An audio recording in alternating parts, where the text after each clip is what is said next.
వారి కుమారులు మరి ఇమాం గారు వారు ప్రతి సంవత్సరం ఈ రంజాన్ సందర్భంగా పేద ప్రజలకి తన వంతుగా సహాయం అందిస్తూ ఉన్నారు. మనలో చాలామందికి తెలియని విషయం ఏంటంటే రంజాన్ అనేది చాలా పవిత్రమైన మాసం.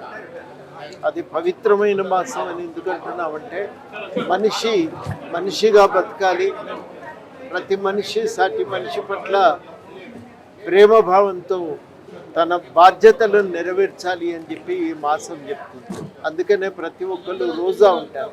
రోజా ద్వారా తన కష్టాలను తాను తెలుసుకోవటం కాదు, సాటి మనిషి కష్టాలను అర్థం చేసుకుని వాళ్ళ పట్ల సానుభూతి కలిగి ఉండాలనేది రోజా నేర్పిస్తుంది.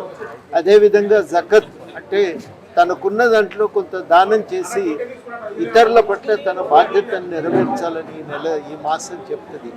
అట్లాంటి కీలకమైనటువంటి సూత్రాల ఆధారంగానే మరి ఇమాం గారు ఇవాళ పేద ప్రజలకి సాయం చేయాలని నిర్ణయించుకోవడం, దానికి మేమందరం కూడా సాధనగా పనిచేయటం, వాహకులుగా తోడ్పడటం అనేది మాకు కూడా ఈ పుణ్యంలో కొంత భాగం దక్కింది.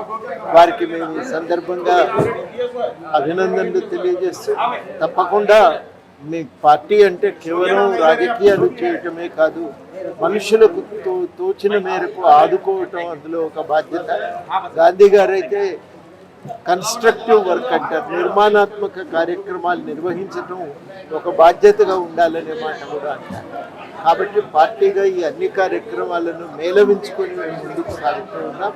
ఇవాళ ఇమాం గారి సహాయంతో ఈ సహకారం అందించటం మాకు తృప్తిగా ఉంది. భవిష్యత్తులో కూడా ఇటువంటి బాధ్యతలు నెరవేరుస్తారు. వారి కుమారులు మరి ఇమాం గారు వారు ప్రతి సంవత్సరం ఈ రంజాన్ సందర్భంగా పేద ప్రజలకి తన వంతుగా సహాయం అందిస్తూ ఉన్నారు. మనలో చాలామందికి తెలియని విషయం ఏంటంటే రంజాన్ అనేది చాలా పవిత్రమైన మాసం.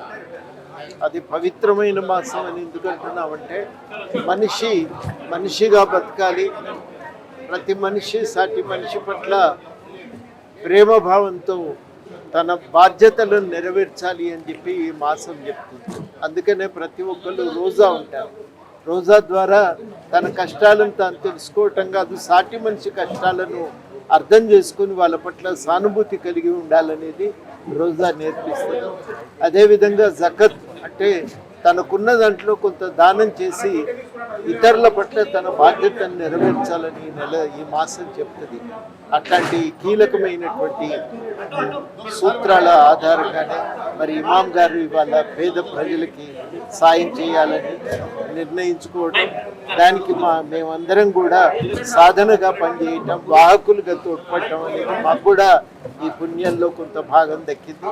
వారికి మేము ఈ సందర్భంగా అభినందనలు తెలియజేస్తూ, తప్పకుండా మీ పార్టీ అంటే కేవలం రాజకీయాలు చేయటమే కాదు, మనుషులకు తోచిన మేరకు ఆదుకోవటం అందులో ఒక బాధ్యత. గాంధీ గారు అయితే కన్స్ట్రక్టివ్ వర్క్ అంటారు, నిర్మాణాత్మక కార్యక్రమాలు నిర్వహించటం ఒక బాధ్యతగా ఉండాలనే మాట కూడా అంటారు. కాబట్టి పార్టీగా ఈ అన్ని కార్యక్రమాలను మేళవించుకొని మేము ముందుకు సాగుతూ ఉన్నాం. ఇవాళ ఇమాం గారి సహాయంతో ఈ సహకారం అందించటం మాకు తృప్తిగా ఉంది. భవిష్యత్తులో కూడా ఇటువంటి బాధ్యతలు నెరవేరుస్తాయి.